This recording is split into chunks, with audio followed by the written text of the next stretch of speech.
क्या हाल है आप सबके? क्या हाल है? चलिए जल्दी जल्दी ज्वाइन कीजिए। शुरू कर रहे हैं अपना क्रैश कोर्स तेजस। और मैं जूलॉजी का जो पहला सब्जेक्ट आपके साथ शुरू कर रहा हूं वो एनिमल किंगडम है। दो बातें, पहले तो यही समझ लीजिए इसमें क्या खास बात है। इस चैप्टर से 3 या 4 क्वेश्चन आएंगे। तो सबसे पहली चीज तो ये हुई बेटे कि इस चैप्टर से 3 या 4 क्वेश्चंस आएंगे। तो most likely number of question can be 4। और जनरली जो क्वेश्चन बेटे यहां से आता है, सबसे पहला एक तो बेसिस ऑफ क्लासिफिकेशन। एक क्वेश्चन तो आएगा बेसिस ऑफ क्लासिफिकेशन से। ये बेसिस ऑफ क्लासिफिकेशन मैं आज आपको पढ़ा रहा हूं। नंबर 2 एक और क्वेश्चन आता है, वो आएगा कॉमन नेम और बायोलॉजिकल नेम से। जो भी ऑर्गेनिजम्स हैं उनके कॉमन और बायोलॉजिकल नेम्स क्या हैं, ये भी आएगा। तीसरा एक क्वेश्चन आता है जो कैरेक्टरिस्टिक है, फाइलम की जो कैरेक्टरिस्टिक है। और चौथा क्वेश्चन बेटे इन्हीं से मिलता जुलता मैचिंग, किसी भी तरह का डायग्राम बेस्ड इस तरह का क्वेश्चन आ सकता है। एक और चीज याद रखिएगा बेटे, हमने ये कहा कि केवल और केवल एनसीईआरटी।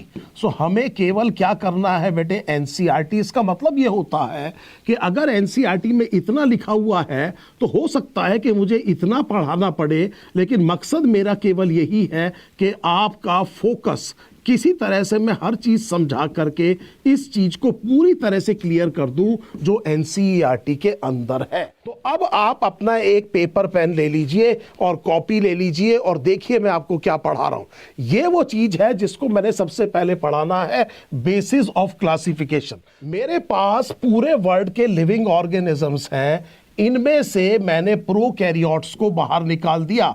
अब आप जल्दी जल्दी आंसर देते जाएंगे।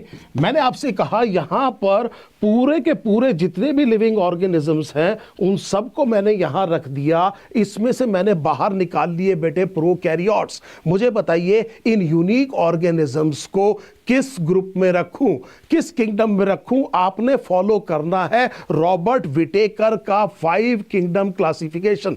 मेरे पास जितने भी लिविंग ऑर्गेनिजम्स थे बेटे, मैंने उसमें से सबसे पहले बाहर क्या निकाला? प्रोकैरियोट। इवोल्यूशन में बहुत अर्ली फीचर है बेटे, ट्रू न्यूक्लियस है कि नहीं है, और मैंने बाहर क्या निकाला बेटे? प्रोकैरियोट। आपने ये कहा बिल्कुल ठीक कि सर ये किंगडम मोनरा है। क्या अब आप ये मानते हैं कि जो बच गए उनके सबके पास यूकैरियोट होंगे, वो सब यूकैरियोट होंगे, उनके पास ट्रू न्यूक्लियस होगा? मैंने उनको बाहर निकाल दिया जिनके पास ट्रू न्यूक्लियस नहीं है। इसका मतलब आप दिमाग ये लगाइए कि जितने भी बच गए हैं वो सब यूकैरियोट्स हैं। अब उनमें से वो बाहर निकाल दीजिए जो यूकैरियोट्स हैं और यूनिसेलुलर हैं।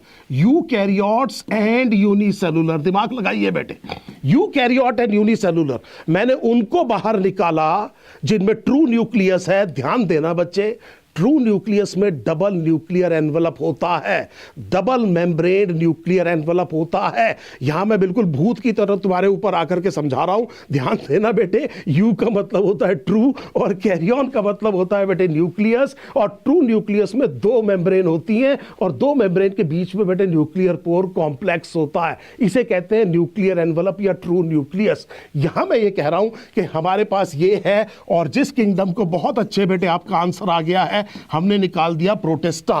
क्या अब आप मानेंगे कि आपके पास मल्टी सेलुलर और यूकैरियोट बच गए हैं? अब जितने भी ऑर्गेनिज्म बच गए हैं बेटे वो सारे के सारे मल्टी सेलुलर भी हैं और यूकैरियोट्स भी हैं। अब एक बात बताइए, क्यों ना इनको मैं किसी इवोल्यूशनरी फीचर पे अलग करूं?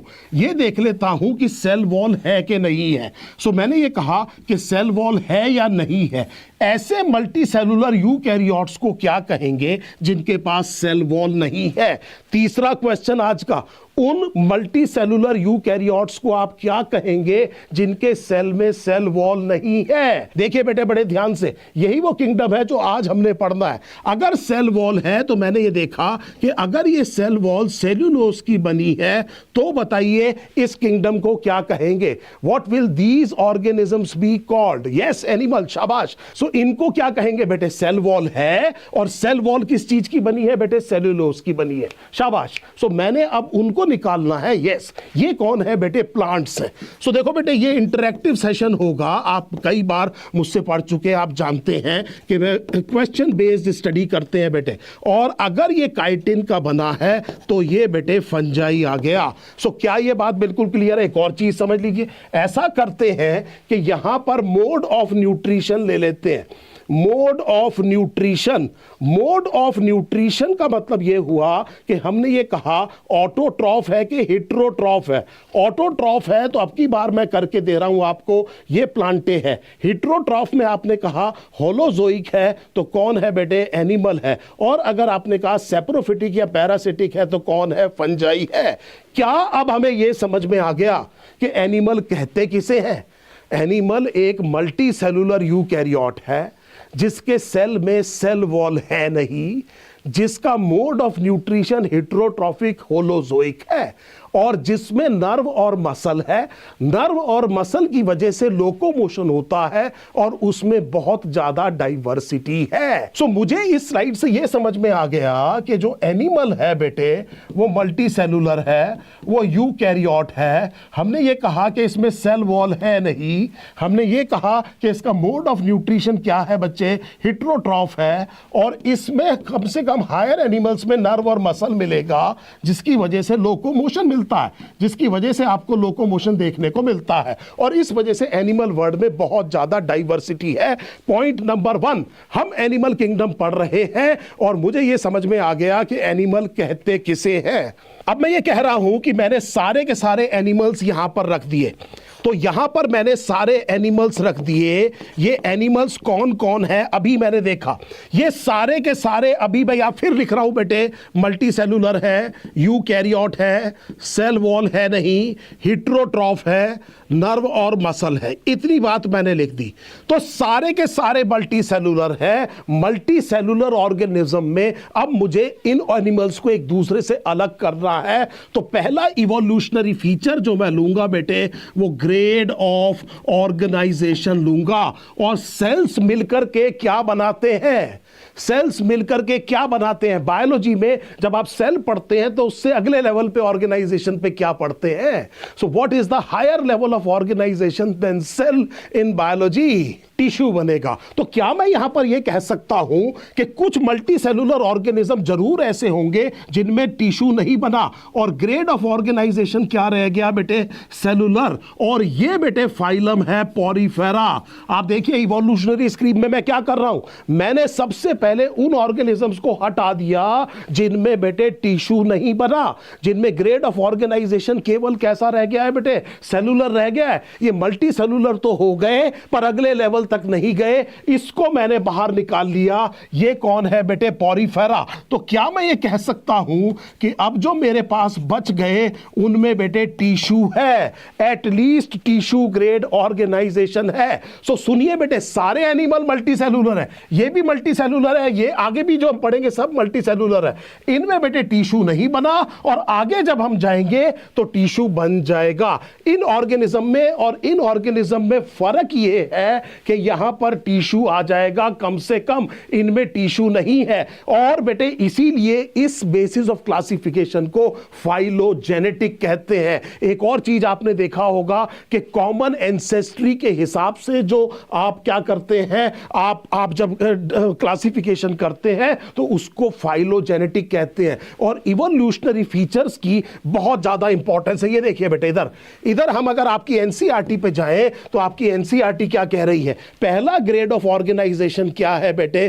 क्या है बेटे? शाबाश, लेवल्स ऑफ ऑर्गेनाइजेशन में भी हमने देखा कि हालांकि देखिए, बिल्कुल लाइन देखिए, all members of Animalia are multicellular, all of them do not exhibit the same pattern of organisation of the cell. और यहीं पर हमें बेटे एक फीचर मिल गया। लाइन देखिए आपकी एनसीईआरटी की, ये वो लाइन है जहां से मैं ये क्वेश्चन बना रहा हूं कि हमने लेवल ऑफ ऑर्गेनाइजेशन पे कैसे एनिमल्स को अलग किया। हमने सबसे पहले पॉरीफेरा अलग किया, हमने कहा टिश्यू नहीं बने, ये केवल मल्टी सेलुलर है। इसके बाद हमने कहा कि क्या बन गए हैं बेटे, टिश्यूज बन गए हैं, ऑर्गन्स नहीं बने। तो हम देखेंगे निडारिया टीनोफोरा। उसके बाद हम देखेंगे ऑर्गन बन गए हैं, तो हम देखेंगे बेटे जनरली प्लेटीहेलमिन्थिस। और उसके बाद हम देखेंगे कि organ system of level of organisation आ गया है। इधर देखो बेटे ध्यान से, बहुत ध्यान से समझना। मैं ये कहना चाह रहा हूं कि यहां पर आपने करा क्या, आपने ये कहा, ध्यान दीजिए बेटे, ये वाला पैराग्राफ देखिए, हमने क्या कहा, लेवल ऑफ ऑर्गेनाइजेशन पे आ जाइए। अगर आपने कहा कि केवल सेलुलर लेवल ऑफ ऑर्गेनाइजेशन है, पॉरीफेरा को बाहर निकाल दीजिए। फिर आप कह रहे हैं टिश्यू, ऑर्गन या ऑर्गन सिस्टम हो सकता है। टिश्यू आएगा बेटे सीलेंट्रेटा में, टीनोफोरा में। आपका ऑर्गन सिस्टम आएगा बेटे प्लेटीहेलमिन्थिस में, और ऑर्गन आएगा प्लेटीहेलमिन्थिस में, और ऑर्गन सिस्टम बाकी सारे में। फिर समझ लीजिए आपकी एनसीईआरटी का ये कर्व समझ लीजिए, ये ग्राफ समझ लीजिए। इधर देखिए, मैंने कहा कि कुछ मल्टी सेलुलर ऑर्गेनिज्म में लेवल ऑफ ऑर्गेनाइजेशन सेलुलर है, ये पॉरीफेरा है। फिर मैंने कहा कि कुछ में टिश्यूज बन गए हैं, वो सीलेंट्रेट और टीनोफोरा है, और कुछ में ऑर्गन्स बन गए हैं, इसको मैंने कहा प्लेटीहेलमिन्थिस। और कुछ में ऑर्गन सिस्टम बन गए हैं। प्लेटीहेलमिन्थिस के बाद में जितने भी हैं सब में क्या बन गया है बेटे, शाबाश, ऑर्गन सिस्टम बन गया है। सो अगर आप इस बात को बहुत अच्छी तरह से समझ गए तो this is now absolutely clear. हमें समझ में आ गया कि हमारा पहला लेवल ऑफ ऑर्गेनाइजेशन किस तरह से काम कर रहा है। सो अब मेरे पास कौन है बेटे, कम से कम टिश्यू बन गए हैं। इनको अलग करने के लिए मैं फिर अपनी एनसीईआरटी पे जाऊंगा। मुझे चाहिए बेटे सीलोम। मुझे क्या चाहिए बेटे, सीलोम। फिर समझ लो बेटे, एक बार तीसरी बार और बता देता हूं। मैंने ये कहा कि सबसे पहला जो ऑर्गेनाइजेशन है बेटे सेल है, सेलुलर ऑर्गेनाइजेशन। देखिए कितना आसान कर दे रहा हूं, ये रहा पॉरीफेरा। फिर आपने कहा कि इसके बाद में सेल्स ने मिलकर क्या बनाया, टिश्यू। और टिश्यू में आपने ये कहा बेटे कि बेसिकली ये आ गया निडारिया और टीनोफोरा। इन दोनों में क्या बन चुका है बेटे, टिश्यू। और इसके बाद बेटे टिश्यूज ने मिलकर के क्या बनाए, ऑर्गन्स। और ऑर्गन लेवल में आपने कहा कि प्लेटीहेलमिन्थिस, हालांकि प्लेटीहेलमिन्थिस में भी कुछ ऑर्गन सिस्टम होंगे, लेकिन हम एनसीईआरटी को फॉलो कर रहे हैं। और उसके बाद आपने कहा कि ऑर्गन सिस्टम, और ऑर्गन सिस्टम में बाकी सारे। इस तरह से आपकी एनसीईआरटी कह रही है। एक और चीज आपकी एनसीईआरटी कह रही है, ध्यान देना बेटे, एक चीज समझिएगा यहां पर। अगर एक बैलून है, दिमाग लगाना बेटे, ये एक बैलून है, इसमें हवा बहुत ज्यादा नहीं भरी है। इस बैलून को यहां से मैं फिंगर से पोक करता हूं तो क्या आप मानेंगे कि इस तरह की शेप हो जाएगी, हां या ना लिखिए। देखिए सर, बच्चे समझ रहे हैं कि नहीं समझ रहे हैं? देखिए बेटे, मुझे बड़े ध्यान से बताइए कि ये एक बेटे बैलून है, इस बैलून में बहुत ज्यादा हवा नहीं है। मैं यहां से बेटे इसे क्या कर रहा हूं, ऐसे पोक कर रहा हूं, तो ये नीचे ऐसे दब जाएगा और इस तरह की शेप बन जाएगी। जल्दी से बताइए बेटे, यस और नो, यस और नो, वाई और एन, हाँ या नहीं, बोलो बच्चे। अब मैंने आपसे ये कहा कि अगर ये एलिमेंट्री कैनाल है, मान लीजिए ये एलिमेंट्री कैनाल है, मुझे शब्द इस्तेमाल असल में एलिमेंट्री कैनाल सीधा नहीं करना चाहिए, लेकिन एक तरह से ये समझिए खाने में ये इस्तेमाल हो रहा है। तो एक ही ओपनिंग है बेटे इंजेक्शन के लिए, एक ही ओपनिंग है इजेक्शन के लिए। इसका मतलब ये हुआ कि यही वो ओपनिंग है जहां से इंजेक्शन भी होगा, जहां से इजेक्शन भी होगा। और इधर बेटे कोई भी ओपनिंग नहीं है। इस तरह के ट्रैक्ट को आपकी एनसीईआरटी क्या कह रही है, it is an incomplete digestive tract. So what NCERT is saying is कि इस ऑर्गन में भी और ऑर्गन सिस्टम में भी इवोल्यूशन हुआ है। कैसे इवोल्यूशन हुआ है, इधर देखिए बेटे, यहां पर आपकी एनसीईआरटी फिर ये कह रही है कि this will be having something like this. ये देखिए बेटे, यहां पर हमने ये कहा कि यहां पर एक सिंगल ओपनिंग होगी to the outside of the body, जिसकी वजह से माउथ और एनस, इंजेक्शन और इजेक्शन दोनों का काम होगा। और ये चीज आपको किस में देखने को मिल रही है बेटे, प्लेटीहेलमिन्थिस में। सो प्लेटीहेलमिन्थिस में हमने ये कहा, एक minute, let me take the pen. So Platyhelminthes में हम ये कह रहे हैं कि इस तरह का बॉडी प्लान देखने को मिलेगा जहां पर एक तरफ तो ओपनिंग है, एक सिंगल ओपनिंग है, लेकिन दूसरी तरफ ओपनिंग नहीं है। इसको आपने क्या कहा? ये क्या है बेटे? इनकम्प्लीट। अब दिमाग लगाइए, मैं इस ट्यूब को और डीप करता चला जाता हूं। सो धीरे धीरे ये ट्यूब दूसरी तरफ भी खुल जाएगी और बाहर एक आपकी बॉडी वॉल है। इसे हम tube with in a tube plan कहते हैं। इमेजिन कीजिए अपनी बॉडी को, ये बहुत बड़ी एक ट्यूब है। इमेजिन करिए बीच में ईसोफेगस है। सो एक बड़ी ट्यूब के अंदर एक छोटी ट्यूब है। एक सेपरेट ओपनिंग है इंजेक्शन के लिए, एक सेपरेट ओपनिंग है बेटे इजेक्शन के लिए। इमीडिएटली आपको समझ में आ गया कि इसको हम कंप्लीट डाइजेस्टिव ट्रैक्ट कहेंगे। सो इस चीज को हमने क्या कहा बेटे? कंप्लीट डाइजेस्टिव ट्रैक्ट कहा। सो प्लेटीहेल्मिन्थेस में इनकम्प्लीट है और इसके बाद जितना भी है बेटे सब में कंप्लीट डाइजेस्टिव सिस्टम है। उम्मीद है आप अपनी एनसीईआरटी पे मेरे साथ जो लाइंस मैं कराता जा रहा हूं एनसीईआरटी की उसको हाईलाइट करते चले जाइए।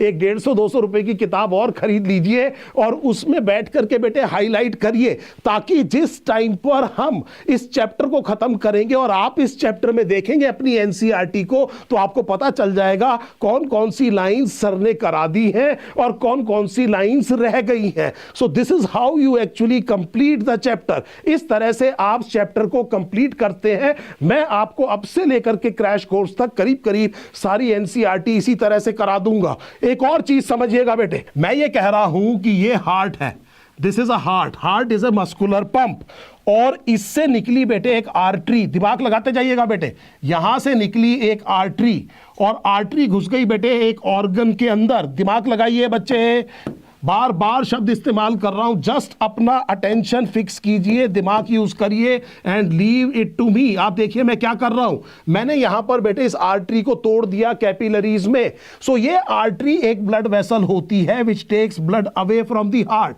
Artery is a blood vessel that takes blood away from the heart. Artery इस तरह की ब्लड वेसल को कहते हैं, इसमें कोई एक्सेप्शन नहीं है। It takes blood away from the heart और उसके बाद में ये ऑर्गन्स तक गया और यहां पर बेटे कैपिलरी खत्म हो गई और इसके बाद में यहां से कुछ और कैपिलरीज ने जुड़ करके, दिमाग लगाइएगा बच्चे, वेन बनाया और वेन वापस ब्लड को कहां लेकर के आ गया बेटे? हार्ट में लेकर के आ गया। इस तरह के सर्कुलेटरी सिस्टम को क्लोज्ड सर्कुलेशन कहते हैं। So this is what is called as the closed circulation. Close circulation में आर्टीरियल और वीनस एंड के बीच में कैपिलरी होती है। Now this is very very important to understand. इसको क्लोज सर्कुलेशन क्यों कहा जाता है? सो आप ऐसे लिखेंगे कि इसको क्लोज सर्कुलेशन इसलिए कहते हैं क्योंकि आर्टरी कहीं भी ब्लड को ओपन स्पेस में नहीं फेंक रही है। आर्टरी और वेन के बीच में कैपिलरीज का क्या है बच्चे? कनेक्शन है, इसीलिए इसे हम क्लोज्ड सर्कुलेटरी सिस्टम कह रहे हैं। ओपन सर्कुलेटरी सिस्टम में यहां पर ये कैपिलरीज नहीं होंगी और ब्लड आकर के एक स्पेस में आ जाएगा। अगर आप कॉकरोच का डायग्राम बनाएंगे तो यहां पर आपने पढ़ा होगा कॉकरोच के 13 चेंबर्ड हार्ट होते हैं और कॉकरोच यहां पर ब्लड छोड़ देता है और ब्लड जब इस तरह से बेटे क्या करता है? मूव, तो बॉडी मूवमेंट की वजह से ब्लड वापस घुस जाता है इस ब्लड वेसल में। यहां पर कोई कैपिलरी नेटवर्क नहीं है, यहां पर जो वास्कुलर सिस्टम है वो ओपन है। आर्थ्रोपोड में ओपन वास्कुलर सिस्टम है। It's a very very common question. हमने ये कहा कि सर्कुलेटरी सिस्टम भी दो तरह का हो सकता है। एक को आप क्या कह रहे हैं बेटे? ओपन टाइप, जिसमें ब्लड को पंप किया जाएगा हार्ट से और उसके बाद में बेटे कोई कैपिलरी नहीं होगी, टिश्यू डायरेक्टली बेटे एक्सपोज होगा। दूसरा क्लोज टाइप है। क्लोज टाइप में हमने ये कहा कि यहां पर कैपिलरीज होंगी, यहां कैपिलरीज नहीं होंगी। देख लीजिए क्वेश्चन को, एनसीईआरटी की इस लाइन को भी बेटे यहां पर लिख दीजिए, कर लिया। एक अपना साइन बना दीजिए, इसको हाईलाइट करके यहां लिख दीजिए, कर लिया। समझ में आ गया? धक्का दो इसको, आगे चलते हैं। उम्मीद है ये कहानी भी हमारी बिल्कुल क्लियर हो गई। बताओ बच्चों, इज इट क्लियर? तो मेरा मतलब यह था कि अब मेरे पास जितने भी एनिमल्स हैं, जितने भी एनिमल्स हैं, मुझे ये पता है बेटे उन सब एनिमल्स में हमने ये कहा कि क्या बन चुका है, टिश्यू। अब मैं जो दूसरा सिस्टम देख रहा हूं, अब मैं जो दूसरा बेटे एक और, चलिए थोड़ा बढ़िया तरह से कर लेते हैं, एक और चीज देख लेते हैं हम। अब ये सोचने की कोशिश करते हैं कि ये सारे के सारे ऑर्गेनिज्म किस फीचर पे अलग किए जा सकते हैं। तो वो फीचर है बेटे बॉडी सिमेट्री। सो दूसरा फीचर ये आएगा कि जिनमें कम से कम टिश्यू बन चुके हैं, बार बार कह रहा हूं बेटे कम से कम, इसका मतलब इनमें ऑर्गन भी हो सकता है, ऑर्गन सिस्टम लेवल भी हो सकता है। इनको अलग हम किसके बेसिस पे कर सकते हैं, अब सिमेट्री के। एनिमल किंगडम में दो तरह की सिमेट्री देखने को मिलती है, मुझे पता है आपको ये बहुत अच्छी तरह से आता है। बताइए बेटे, the two types of symmetry seen in animal kingdom. So एक सिमेट्री को तो आपने क्या कहा, रेडियल सिमेट्री। और रेडियल सिमेट्री में बताइए क्या खास बात है। रेडियल सिमेट्री में खास बात यह है कि किसी भी प्लेन से काट दीजिए, दो सिमिलर हाफ्स बनेंगे। सो रेडियल सिमेट्रिकल ऑर्गेनिज्म को अगर आप किसी भी प्लेन से, और प्लेन बेटे सेंटर में से जा रहा होना चाहिए, जब आप कट करेंगे तो उसको दो सिमिलर हाफ्स में डिवाइड किया जा सकता है। सो चाहे आप इस वाले प्लेन से कट कर दीजिए, चाहे आप इस वाले प्लेन से कट कर दीजिए, चाहे आप इस वाले प्लेन से कट कर दीजिए, हमने ये कहा कि इसमें बेसिकली बेटे दो सिमिलर हाफ्स बन सकते हैं। बोलो बेटे हाँ या नहीं। दूसरी चीज समझिए, दूसरी चीज ये समझिए कि एक और बेटे ये देखो, ये एक और ऑर्गेनिज्म बना रहा हूं, इस ऑर्गेनिज्म में रेडियल सिमेट्री नहीं है, इसको केवल एक ही प्लेन से दो सिमिलर हाफ्स में डिवाइड किया जा सकता है। सो आपको राइट में जो ऑर्गेनिज्म दिखाई दे रहा है उसके पास रेडियल सिमेट्री नहीं है, उसको हमने ये कहा कि केवल एक ही प्लेन से दो सिमिलर हाफ्स में डिवाइड किया जा सकता है। इस तरह की सिमेट्री को बताइए क्या कहते हैं। इसको हम कहते हैं बेटे bilateral symmetry. So bilateral symmetry, so this is what is called as bilateral symmetry। अब देखो बेटे bilateral symmetry में क्या हो रहा है, ध्यान देना बच्चे। bilateral symmetry में एक anterior end है, एक anterior end है, एक posterior end है, एक posterior end है। एक हम कहेंगे बेटे राइट हाफ है, एक हम कहेंगे बेटे लेफ्ट हाफ है, और दो सरफेस है बेटे। ये जो पीछे की तरफ है इसको हम कहेंगे ऊपर की तरफ, इसको कहेंगे डॉर्सल, और जो नीचे की तरफ सरफेस होगा उसे हम कहेंगे वेंट्रल। ऐसा कुछ यहां पर नहीं है। बाइलैटरली सिमेट्रिकल ऑर्गेनिज्म में देखिए बेटे दो हाफ्स हैं, एक राइट है एक लेफ्ट है, दो बेटे सरफेसेस हैं, एक क्या कहा वेंट्रल और एक क्या है बेटे डॉर्सल। बड़े ध्यान से देखिए, एक एंड कौन सा है एंटीरियर, एक एंड कौन सा है posterior.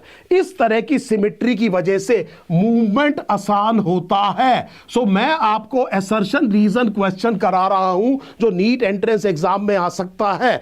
The bilateral symmetry is considered evolutionarily an advance feature over radial symmetry. Bilateral symmetry को एनिमल वर्ल्ड में इवोल्यूशन के हिसाब से रेडियल सिमेट्री से बेहतर माना जाता है, क्योंकि एनिमल्स को खाने की तलाश में घूमना पड़ता है, वो अपना खाना प्लांट की तरह खुद नहीं बना सकते हैं, और वातावरण में घूमने के लिए बाइलैटरल सिमेट्री एक बेहतर सिमेट्री है। आप इमेजिन कर सकते हैं कि किसी भी पानी के अंदर अगर इस तरह की शेप का ऑर्गेनिज्म और इस तरह की शेप का ऑर्गेनिज्म में से ज्यादा बेहतर तरीके से कौन मूव कर पाएगा। और एक और फायदा हुआ बेटे, बाइलैटरल सिमेट्री की वजह से एंटीरियर एंड पर बना हेड, यहां पर क्या बना बेटे हेड बना, और हेड में बेटे न्यूरॉन्स इकट्ठा होने की वजह से कुछ दिनों में क्या बन जाएगा बेटे brain. Now this is very very clear to understand. So please remember बेटे, जब तक प्लेटीहेलमिन्थिस ना आ जाए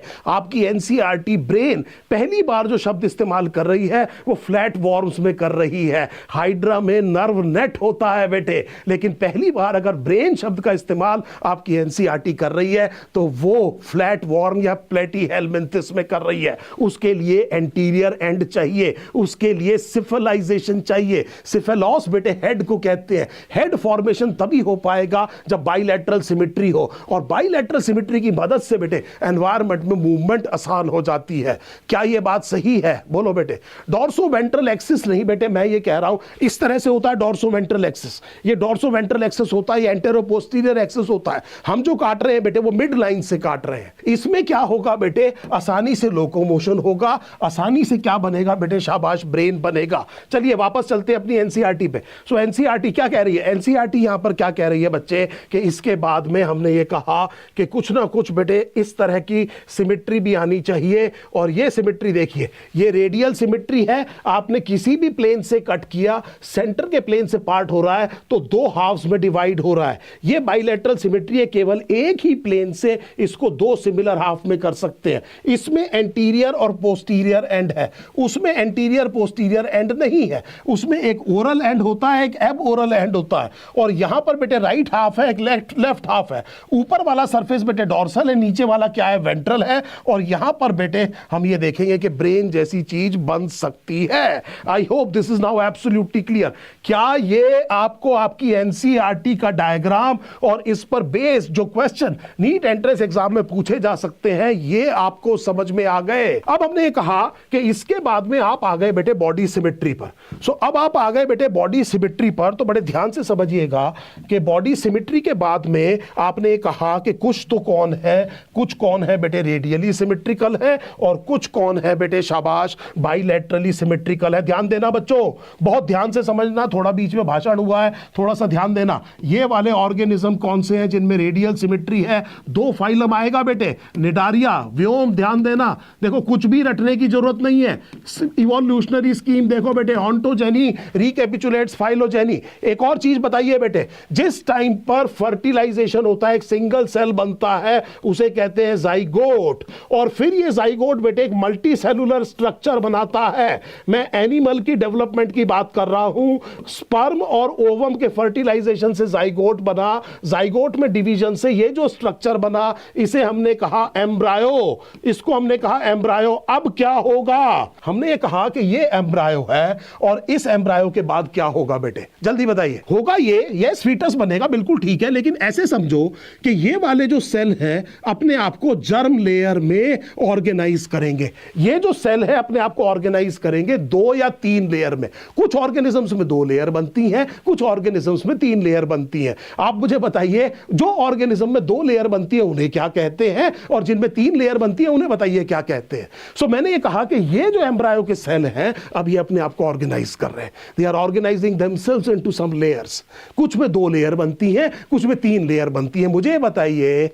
मुझे ये बताइए कि 2 लेयर वालों को क्या कहते हैं और 3 लेयर वालों को क्या कहते हैं। Let us focus on animal kingdom here right now. So मैंने ये कहा बेटे, ध्यान देना, यहां पर इस तरह के ऑर्गेनिज्म को आप कहते हैं डिप्लोब्लास्टिक और इस तरह के ऑर्गेनिज्म को आप कहते हैं triploblastic. So please try to understand, मैंने क्या कहा है, ये डिप्लोब्लास्टिक है, ये ट्रिप्लोब्लास्टिक है। डिप्लोब्लास्टिक ऑर्गेनिज्म में वो कौन सी जर्म लेयर है नहीं होती है जो प्रेजेंट होती है बेटे ट्रिप्लोब्लास्टिक में। सो ये बताइए कि ये जो ट्रिप्लोब्लास्टिक जो है, इनमें 3 जर्म लेयर है, वो कौन सी जर्म लेयर है ट्रिप्लोब्लास्टिक में जो है और वो डिप्लोब्लास्टिक में नहीं है। Which layer of triploblastic organisms is not present in the germ layer of this? This the answer is mesoderm. और सुनिए बेटे, ये जो mesoderm है इससे हार्ट बनता है, mesoderm से मसल बनती है, mesoderm से बोन बनती है। कैन यू इमेजिन ऐसे ऑर्गेनिज्म जो प्रिमिटिव है, जिनमें केवल 2 जर्म लेयर है, उनमें आप बात ही नहीं कर सकते बेटे हड्डियों की, आप बात ही नहीं कर सकते बेटे मसल की, क्योंकि आपको पता है कि दोनों की दोनों चीजें किससे बनती है, एम्ब्रायोनिक मेसोडर्म से। तो मुझे ये समझ में आ गया कि ये जो रेडियली सिमेट्रिकल ऑर्गेनिज्म है, ये सारे क्या है बेटे, डिप्लोब्लास्टिक है। So they are diploblastic, please try to understand. So मैंने बेटे जितने भी ऑर्गेनिजम्स जिनमें कौन सी सिमेट्री है बेटे, शाबाश, रेडियल सिमेट्री है, इनको मैंने ये कहा कि ये सब डिप्लोब्लास्टिक है। इसका मतलब ये हुआ कि अब जो मेरे पास ऑर्गेनिज्म बच गए हैं, कॉमन सेंस की बात है, उनमें सब में ट्रिप्लोब्लास्टिक है वो और बाइलेटरल सिमेट्री है। सो एग्जाम में ये क्वेश्चन ठीक होगा कि all bilaterally symmetrical organisms are triploblastic. Animal kingdom में जितने भी ऑर्गेनिजम्स बाइलेटरली सिमेट्रिकल है वो ट्रिप्लोब्लास्टिक है। ये क्वेश्चन में आपको मैं मैं स्टेटमेंट दूंगा, स्टेटमेंट बेस्ड क्वेश्चन जब आपको एक टेस्ट दूंगा, आज बता रहा हूं क्या क्वेश्चन पूछा जाएगा। सो मैं आपसे ये क्वेश्चन पूछूंगा कि इनमें से दी हुई कितनी स्टेटमेंट ठीक है। तो ये सोचिए कि वो ऑर्गेनिज्म, वो एनिमल जिनमें बाइलैटरल सिमेट्री है, उनमें आपको क्या देखने को मिलेगा बेटे कि वो सारे के सारे ट्रिप्लोब्लास्टिक है। उन सब के पास क्या मिलेगा बेटे? मसल और बोन मिलेगा। This is what revise and recall is. सुनिए बेटे बड़े ध्यान से, हमने कहा ये ट्रिप्लोब्लास्टिक है, इनमें बाइलैटरल सिमेट्री है। अब इनको मैं अलग करूंगा एक तीसरे फीचर की वजह से, और इसे मैं कहूंगा बेटे सीलोम। ध्यान से देखिए बेटे, अब मेरे पास एक और इवोल्यूशनरी फीचर आ गया है और इसे मैं कह रहा हूं बेटे सीलोम। और उसमें इंटरेस्टिंग चीज ये है कि जो चीज आपने पढ़ी है वो दिख जाती है। सो उसमें मैं ज्यादातर पिक्चर्स डाल रहा हूं। वो पिक्चर डालने की वजह यह है कि मैं ऐसे भी बेटे जनरली आपने देखा होगा सी हॉर्स, उसके बारे में एक बढ़िया क्वेश्चन आपने पढ़ा, एस्कैरिस में लंबा कौन होता है, मेल या फीमेल, एक डायग्राम आपको दे दिया। सो this is very very clear बेटे, है ना। ये ट्रिप्लोब्लास्टिक बाइलैटरली सिमेट्रिकल सीलोम, ये वो चीज है जो आपको बहुत ज्यादा इंपॉर्टेंट लगेगी। तो देखो बच्चे, इधर देखो, इधर देखो, अगर मैं अपनी बॉडी को ऐसे काट दूं तो किसी भी चीज को ध्यान से सुनना बेटे, किसी भी चीज का ये लॉन्ग एक्सिस है, जल्दी नहीं है, ध्यान से समझना, ये किसी चीज का क्या है बेटे? Long axis. जरा धीमी गति के समाचार सुनो। तो मैंने ये कहा यहां से यहां तक लॉन्ग एक्सिस है। अगर आप इसके परपेंडिकुलर कट कर रहे हैं, लॉन्ग एक्सिस के परपेंडिकुलर कट कर रहे हैं, तो इसे ट्रांसवर्स सेक्शन कहते हैं। 36 बार आपने ये पढ़ा होगा एनाटॉमी में, TS of this and TS of that. तो हमने कहा कि आपने ट्रांसवर्स सेक्शन से इसको कट कर दिया। अब ये जो ट्रांसवर्स सेक्शन आपको दिख रहा है, आप मेरी बॉडी सोचिए, आपने इस तरह से कट करी, आपने सीटी स्कैन देखा होगा, इस तरह की गोल गोल पिक्चर आ जाती है, हाँ या नहीं? तो जैसे ही आप सीटी स्कैन देखेंगे, सीटी स्कैन में यही ट्रांसवर्स सेक्शन आपको दिखाया जाता है, और यही ट्रांसफर सेक्शन में आपको जो कट सेक्शन दिखाई देगा वो गोल सा दिखाई देगा। और ये जो बाहर है बेटे, ये बॉडी वॉल है, और बीच में आपको दिखाई देगी बेटे गट, ये एलिमेंट्री कैनाल है। सो बड़े ध्यान से सोचिए, मेरे यहां पर सोचिए, बीच में एक ईसोफेगस जा रहा है, एक ये बड़ी वॉल है, मैंने ऐसे कट किया, बड़ी वॉल के अंदर एक छोटी वॉल जा रही है। सो ये जो बेटे पार्ट है, ये गट है, ये बॉडी वॉल है। अब सुनिए, अगर कोई स्पेस इसके बीच में आ जाए, if there is a space between the gut and the body wall, फिर ध्यान से सुन लो, अगर गट और बॉडी वॉल के बीच में कोई स्पेस आ जाए तो उसे सीलोम कहते हैं। फिर सुन लीजिए बेटे, सीलोम कहते किसे हैं? एलिमेंट्री कैनाल और बॉडी वॉल के बीच में अगर कोई स्पेस आ गई तो उस स्पेस को हम सीलोम कहते हैं। सबसे पहले यह समझ लीजिए कि सीलोम है क्या। वापस चलते हैं बेटे एक बार एनसीईआरटी पे। हमने ये देखा कि एनसीईआरटी भी हमसे ये कह रही है कि जब आप सिमेट्री की बात कर ले, जब आप डिप्लोब्लास्टिक ट्रिप्लोब्लास्टिक ऑर्गेनिज्म की बात कर ले, तो आप बेटे उसके बाद अगला फीचर क्या ले लेना बेटे? Coelom. Again try to see बेटे, we are following absolutely the sequence of your NCERT textbook. ये मैं आपको बता चुका हूं डिप्लोब्लास्टिक ट्रिप्लोब्लास्टिक, मैं आपको बता चुका हूं सिमेट्री, और अब मैं आपको बता रहा हूं बेटे सीलोम। और अगर आप ये देखें तो ये वाले जो ऑर्गेनिज्म की जो कट सेक्शन आपको बॉडी में दिखाई दे रहा है यहां पर, उसमें आप ये देखेंगे कि यहां पर भी सीलोम दिख रही है, यहां पर भी बेटे सीलोम दिख रही है, लेकिन यहां पर कहीं भी सीलोम नहीं दिख रही है। ध्यान से देख लीजिए अपनी एनसीईआरटी को, अपनी एनसीईआरटी ध्यान से देखिए बेटे, यहां पर आपको यह जगह दिख रही है, यह है बेटे गट, ये है बेटे गट, ये रहा गट, और ये है बेटे बॉडी वॉल, ये रही body wall, this is body wall. अब मैं आपसे कह रहा हूं कि इस बॉडी वॉल और गट के बीच में जो स्पेस है, वो स्पेस बेटे क्या है? सीलोम है। यहां भी है, यहां भी है, लेकिन यहां नहीं है। फर्क क्या है पहले दोनों में? ये तो समझ में आ गया कि ये कौन होगा बेटे? ए सीलोमेट। ये कौन होगा बेटे? ए सीलोमेट। ए का मतलब है एब्सेंस, इसके पास सीलोम नहीं है।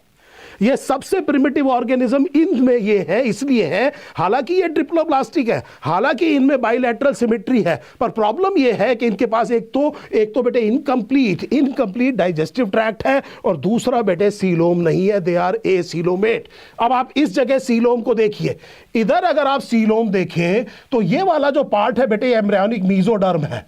So this is embryonic mesoderm.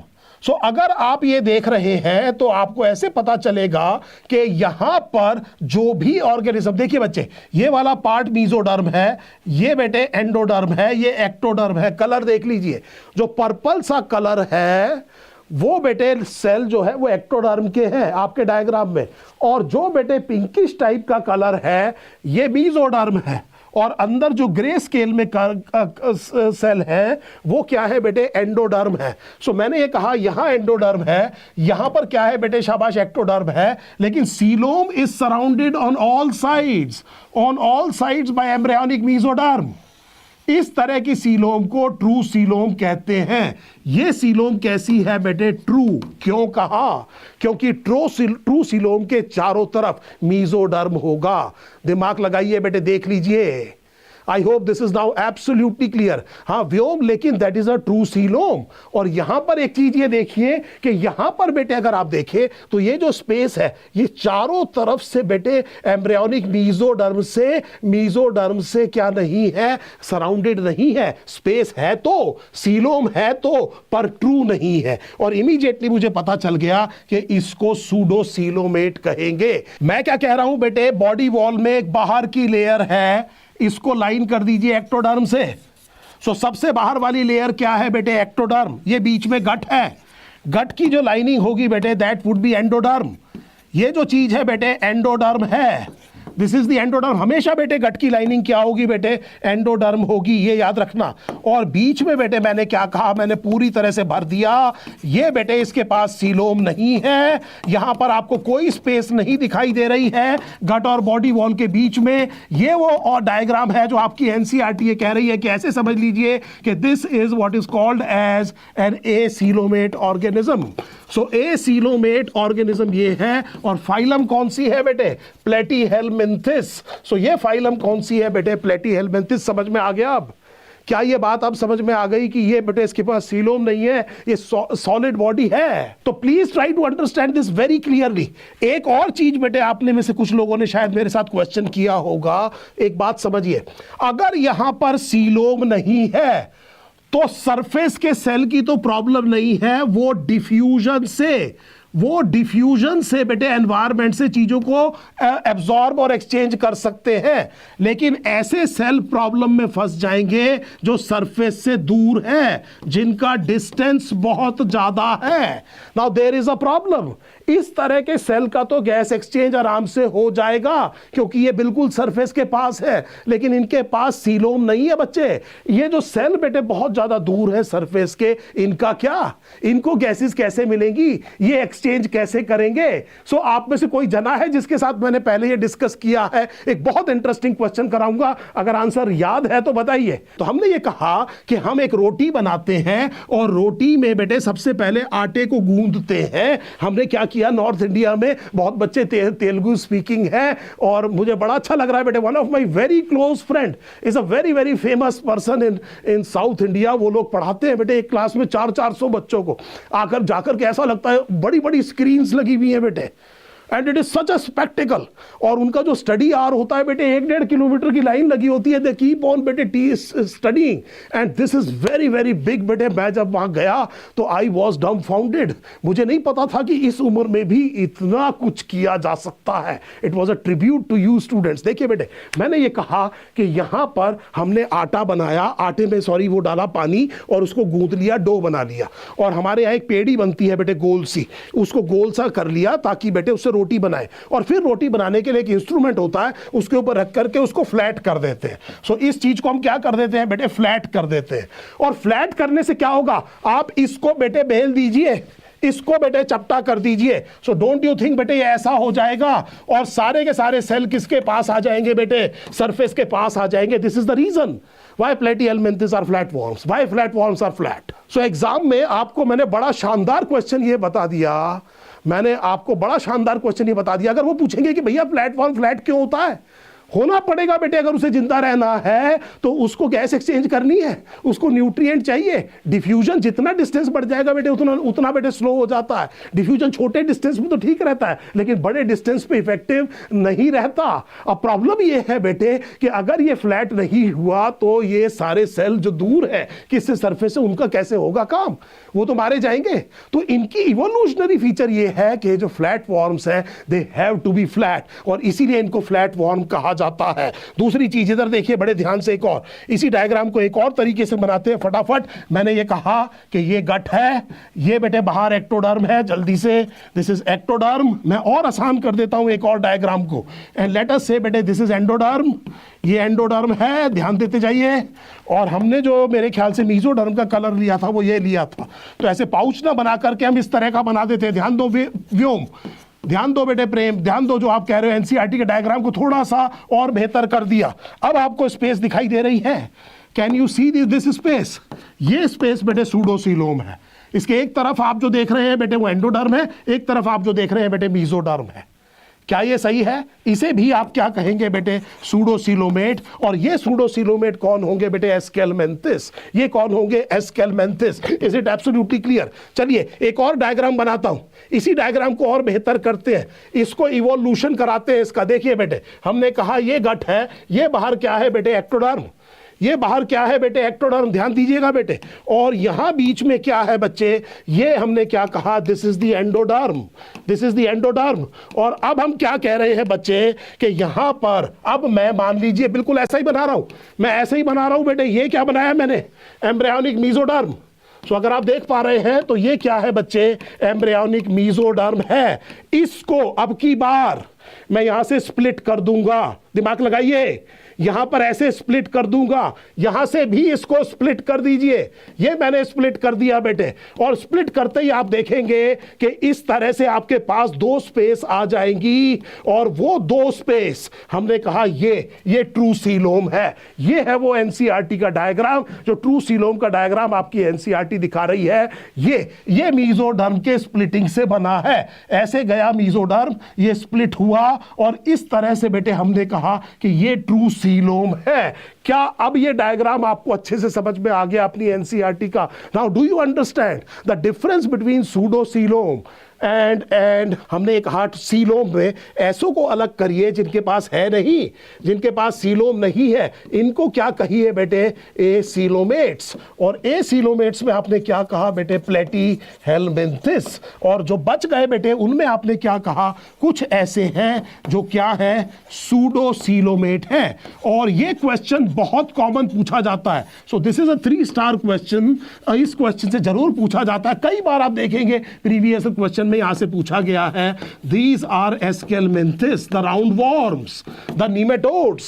Nematodes very very successful parasite. याद कीजिए Wuchereria bancrofti, याद कीजिए Ascaris lumbricoides, और क्या आप याद कर पा रहे हैं Meloidogyne incognitia भी? सो मिलोइडोगाइन इनकॉग्निटिया, ये सारे के सारे सक्सेसफुल बेटे पैरासाइट्स, ये सारे के सारे सक्सेसफुल ऑर्गेनिज्म किसको बिलोंग करते हैं बेटे? एस्केलमेंथिस को। क्या ये बात क्लियर है? तो हमने ये कहा कि ये सूडोसीलोमेट है। अब प्लीज, जब मैंने पूछ ही लिया है तो एक क्वेश्चन और बताइए, मुझे बताइए किसी ऐसे भी एस्केलमेंथिस का नाम आपकी एनसीईआरटी में कहीं लिखा है क्या जो कि नॉन पैथोजेनिक है? चलिए देखता हूं आपने एनसीईआरटी कितनी ढंग से पढ़ी है। 12th की एनसीईआरटी में कहीं पर एक ऐसे वॉर्म का नाम लिखा है जो कि एस्केलमेंथिस है, नीमेटोड है, लेकिन पैथोजेनिक नहीं है। लेकिन पैथोजेनिक नहीं है।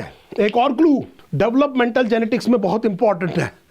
तीसरा क्लू, इसका जीनोम सीक्वेंस हो चुका है, जहां पे ह्यूमन जीनोम सीक्वेंस में ऊपर लिखा है कुछ ऐसे ऑर्गेनिजम्स का नाम जो नॉन ह्यूमंस है, जिनका जीनोम सीक्वेंस है, उसके बीच में ये नाम लिखा हुआ है, और इसका नाम है सिनोरेप्टाइटिस एलिगेंस। आज आपने एनसीईआरटी खोल के उस वाले पैराग्राफ पे जाइए जहां पर जीनोम प्रोजेक्ट लिखा है, और देखिए कि वो कौन कौन से ऑर्गेनिज्म है। सिनोरेप्टाइटिस एलिगेंस में यूटेली होती है, number of cells from birth till death are fixed. Number of cell नहीं चेंज होते बेटे, और वो सेल्स 1000 से कम है। Developmental, yes, Caenorhabditis elegans, yes yes yes. और ये देखिए अपने आप में कितनी बड़ी बात है बेटे कि जो सिनोरेप्टाइटिस एलिगेंस है वो बेटे नॉन पैथोजेनिक है, अपने आप में क्वेश्चन है कि नीमेटोड का नॉन पैथोजेनिक होना अपने आप में क्वेश्चन है। सो अब हमने ये कहा कि बाकी सब क्या है बेटे, बाकी सबके पास क्या है, ट्रू सीलोम है। अब एक बार मैं इस स्लाइड को और बता रहा हूं, मेरे पास सारे मल्टी सेलुलर यूकैरियोटिक ऑर्गेनिज्म थे जिनके सेल में सेल वॉल नहीं थी, जिनका मोड ऑफ न्यूट्रिशन हिट्रोट्रॉफिक था, उनमें नर्व और मसल हो सकती है। मैंने इनको अलग किया, सबसे पहले उनको अलग किया जो मल्टी सेलुलर तो थे पर टिश्यू नहीं बना। मैंने कहा कि इनका ग्रेड ऑफ ऑर्गेनाइजेशन केवल सेलुलर है, पॉरीफेरा को अलग कर दिया। जो बच गया बेटे उनमें कम से कम टिश्यू बना हुआ है। इनको अलग करने के लिए मैंने देखा कि इनमें सिमेट्री कैसी है, उनको अलग किया जिनमें रेडियल सिमेट्री है। और मैंने देखा कि एक बहुत बढ़िया चीज और दिखाई दी कि ये जो रेडियली सिमेट्रिकल ऑर्गेनिज्म है ये डिप्लोब्लास्टिक है, ये डिप्लोब्लास्टिक है। और मैंने निडारिया टीनोफोरा को अलग किया, बाकी सब में बाइलैटरल सिमेट्री है। मीजोडर्म बन गया, सिफिलाइजेशन हो गया, हेड बनना शुरू हो गया, ब्रेन बन सकता है, मूवमेंट आसान हो गया। फिर मैंने कहा कि सब में ट्रिप्लोब्लास्टिक सिमेट्री है, इनको और ट्रिप्लोब्लास्टिक ऑर्गेनाइजेशन है, बाइलैटरल सिमेट्री है, इनको सीलोम के हिसाब से अलग किया। और मैंने कहा जिनमें नहीं है वो सूडो सीलोमेट है, जिनमें बेटे इस तरह की सीलोम है तो लेकिन ऐसी नहीं है जो चारों तरफ एम्ब्रियोनिक मीजोडर्म से जुड़ी हुई है, वो सूडो सीलोम है। और जो बच गए वो बेटे ट्रू सीलोम है। सीलोम से क्या फायदा, चलो एक और क्वेश्चन करो। एग्जामिनर आपसे पूछेगा भैया तुम आधे घंटे से सीलोम सीलोम चिल्ला रहे हो, इवोल्यूशन में ऑर्गेनिज्म को इसका फायदा क्या होगा? तो एग्जामिनर कहेगा यार कान पक गए मेरे ये सुन करके कि सीलोम है सीलोम है सीलोम है, पर इसका करें क्या? सो क्या ये बात बिल्कुल क्लियर है? यस बेटे, we will be focusing on NCERT, we will be focusing on NCERT. देखिए फिर आ गई आपकी एनसीईआरटी। हमने कहा ये रहा सीलोम, ये रहा बेटे सूडो सीलोमेट, ये रहा बेटे ए सीलोमेट। और ये क्वेश्चन एस्केलमेंथिस कितनी बार आया आप जाकर के देखिए। The body cavity is not lined by mesoderm, so this is very clear बेटे, हमें पता है सूडो सीलोम कहते हैं। और उसके बाद में बेटे मेरे पास ये दो छोटे पॉइंट रह गए। अब मैं देख रहा हूं बॉडी सेगमेंटेड है कि नहीं है। Now the next point would be, क्योंकि मुझे अगली स्लाइड पे जाना था, मैंने एक बार इसको कर दिया। Now let us see what does it mean. जब आपकी एनसीईआरटी ये कह रही है कि अब मेरे पास वो सारे एनिमल्स वो हैं जो सीलोमेट्स हैं, जो सीलोमेट हैं, तो अब मुझे ये देखना है बच्चे कि इनके पास में whether the body is segmented or not। और ये जो सेगमेंटेशन है बेटे इसे एक हम मेटामेरिज्म कहते हैं। Now try to understand this word, इस वर्ड को समझने की कोशिश करिएगा बेटे, मेटामेरिज्म को। मेटामेरिज्म में हम ये कह रहे हैं कि जो ऑर्गेनिज्म है उसमें जो सेगमेंटेशन है वो थ्रू एंड थ्रू है, बाद में ये सेप्टा गायब हो सकते हैं। And there is a serial repetition of some organs, कुछ ऑर्गन्स का सीरियल रिपीटिशन होता है, जैसे फॉर एग्जांपल सेक्स ऑर्गन्स, इस तरह की चीजें सीरियली रिपीट होती हैं। और प्लीज ट्राई टू अंडरस्टैंड, ये बेटे एंडोडर्म को छोड़ करके मीजोडर्म और एक्टोडर्म दोनों स्ट्रक्चर को डिवाइड करता है। बाद में ये सेप्टम बेटे परफोरेट हो सकता है। अगर आप अर्थवॉर्म की बॉडी को याद करें तो एनीलिड वो पहली चीज थी जिसमें बॉडी मेटामेरिकली सेगमेंटेड थी। The metameric segmentation appeared for the first time in annelid, body बेटे थ्रू एंड थ्रू, और लेकिन एलिमेंट्री कैनाल बेटे बीच में परफोरेट कर गया था। So this perforation can happen. कुछ जगह पर आपने देखा है कि कहीं कहीं पर बेटे बिल्कुल ही सेगमेंटेशन गायब भी हो सकती है बीच में सेप्टा। अगर आपको शब्द याद आ रहा है क्लाइटेलम। सो इस तरह की सेगमेंटेशन को जिसमें ट्रू सेगमेंटेशन है, थ्रू एंड थ्रू है, और कुछ सीरियली रिपीटिशन हो रहा है बेटे मीजोडर्म और एक्टोडर्म के ऑर्गन्स का, हम क्या कह रहे हैं बेटे, this is what is called as बेटे मेटामेरिज्म। और ये ट्रू सेगमेंटेशन है, metamerism. Important question, so let me write it down बेटे, most important question, this metamerism appeared for the first time in Annelida.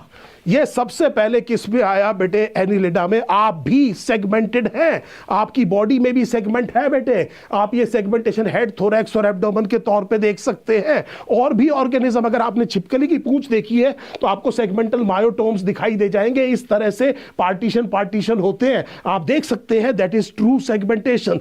जो फ्लैट वॉर्म है, tape warm है, उसमें जो प्रोग्लॉटिड्स हैं वो बेटे ट्रू सेगमेंटेशन नहीं है, वो टूट करके अलग हो जाते हैं। So that is not true segmentation, that is called as a proglottid. So please remember, proglottid is not a true segmentation. Agreed? तो क्या ये बात बिल्कुल क्लियर हो गई? पहले जल्दी से इस काम को खत्म करते हैं। हमने कहा कि बॉडी सेगमेंटेड है कि नहीं है। सो बॉडी सेगमेंटेड है कि नहीं है, गड़बड़ हो गई, कोई बात नहीं, कोई बात नहीं। तो हमने ये कहा, कहाँ गया, ये रहा, ये लो। तो हमने कहा कि सारे के सारों में ट्रू सीलोम था, और अब हमने देखा कि बॉडी में सेगमेंटेशन है कि नहीं। दो चीजें हो सकती हैं, सेगमेंटेशन है, सेगमेंटेशन नहीं है। सेगमेंटेशन है में बेटे जो लोअर एनिमल्स हैं उसमें आप ये देखेंगे कि सेगमेंटेशन है, यहां लिख लेते हैं, और सेगमेंटेशन नहीं है वो यहां लिख लेते हैं। सो देखिए, तो नहीं है बेटे मोलस्का में। सो नहीं है बेटे मोलस्का में, है किसमें बेटे? आर्थ्रोपोड में। किसमें है? आर्थ्रोपोड्स। आर्थ्रोपोड्स में है, मोलस्का में नहीं है, इकाइनोडर्मेटा में नहीं है, हेमिकॉर्डेट्स में नहीं है, आर्थ्रोपोड में है। इसके अलावा बेटे आप देखेंगे सबसे पहले किस में आया था? एनिलिडा, इनमें है। और हमारी अपनी फाइलम को नहीं भूलेंगे बेटे, कॉर्डेट। ये रहा बेटे एक और क्लासिफिकेशन, ये रहा एक और क्लासिफिकेशन, आप यहां तक ले आए। अब आप ये कहेंगे कि सर इनको कैसे अलग करें? तो इनको अलग करने के लिए आप जानते हैं, यहां पर आप लिखेंगे वाटर वास्कुलर सिस्टम। ये दूसरा क्वेश्चन करा रहा हूं आपको, जो उसमें आएगा, किसमें? नीट में। और यहां पर बेटे आप ये कहेंगे कि हेमिकॉर्डेटा में 3 रीजन्स होते हैं, उनको 3 सेगमेंट नहीं कहा जाता। और यहां पर जो क्वेश्चन आपको आएगा बेटे वो है स्टोमोकॉर्ड। अगर हेमिकॉर्डेट पे क्वेश्चन आता है तो जनरली आपसे क्या पूछा जाएगा बेटे? स्टोमोकॉर्ड पूछा जाएगा। इतना परोस के दे रहा हूं, करके आइएगा। यहां पर बेटे आपने पता है बॉडी सेगमेंटेड है, लेकिन सर्कुलेशन कैसा है? ओपन। इनको इससे कैसे अलग करेंगे कि इनका सर्कुलेशन कैसा है? क्लोज्ड। लेकिन यहां पर बेटे काइटिन का एक्सोस्केलेटन है और जॉइंटेड अपेंडेजेस है। बोलो बच्चे हाँ या नहीं? और ये जो फीचर है यहां पर, this is what is called as notochord. ये जो कॉर्डेट को अलग करती है वो कौन है बेटे? Notochord. Mesodermally derived structure, support करता है नर्व कॉर्ड को, और कुछ में बेटे किसमें कन्वर्ट हो जाएगा? वर्टिब्रल कॉलम में। उन कॉर्डेट्स को वर्टिब्रेट्स कहा जाएगा। तो क्या ये बात बिल्कुल क्लियर है? देखिए आर्थ्रोपोड, देखिए आर्थ्रोपोड को मैं कहां तक ले आया बच्चे? अगर आप देखेंगे कि ये रहा वो आर्थ्रोपोड। इस आर्थ्रोपोड में मैंने आपसे ये कह दिया कि ओपन सर्कुलेटरी सिस्टम है। इसमें क्या है बेटे? काइटिनस एक्सोस्केलेटन है और जॉइंटेड अपेंडेजेस है। यहां तक मैंने आपको बात कर दी। अब देखिए, इधर देखिए, आर्थ्रोपोड अपना फ्लो चार्ट याद रखिए, मल्टी सेलुलर है, यूकैरियोट है, हिट्रोट्रॉफ है, organ system level of organisation है, बाइलेटरली सिमेट्रिकल है, ट्रिप्लोब्लास्टिक है, इसके पास ट्रू सीलोम है, बॉडी सेगमेंटेड है, ओपन सर्कुलेटरी सिस्टम है, काइटिनस एक्सोस्केलेटन है और जॉइंटेड अपेंडेजेस है। हाँ के नहीं? अब ये देख लेते हैं कि क्या मैंने जब इस फ्लो चार्ट को कर लिया तो मुझे एनसीईआरटी की ज्यादातर चीजें खुद ही समझ में आ गई क्या? अब मुझे दोबारा रटने की जरूरत नहीं है। Let us see what NCERT is saying in arthropoda. तो जब आप आर्थ्रोपोडा में जाएंगे तो ये जो चार्ट आपने बनाया, इससे आपको फायदा क्या हुआ? लिख लीजिए, देख लीजिए।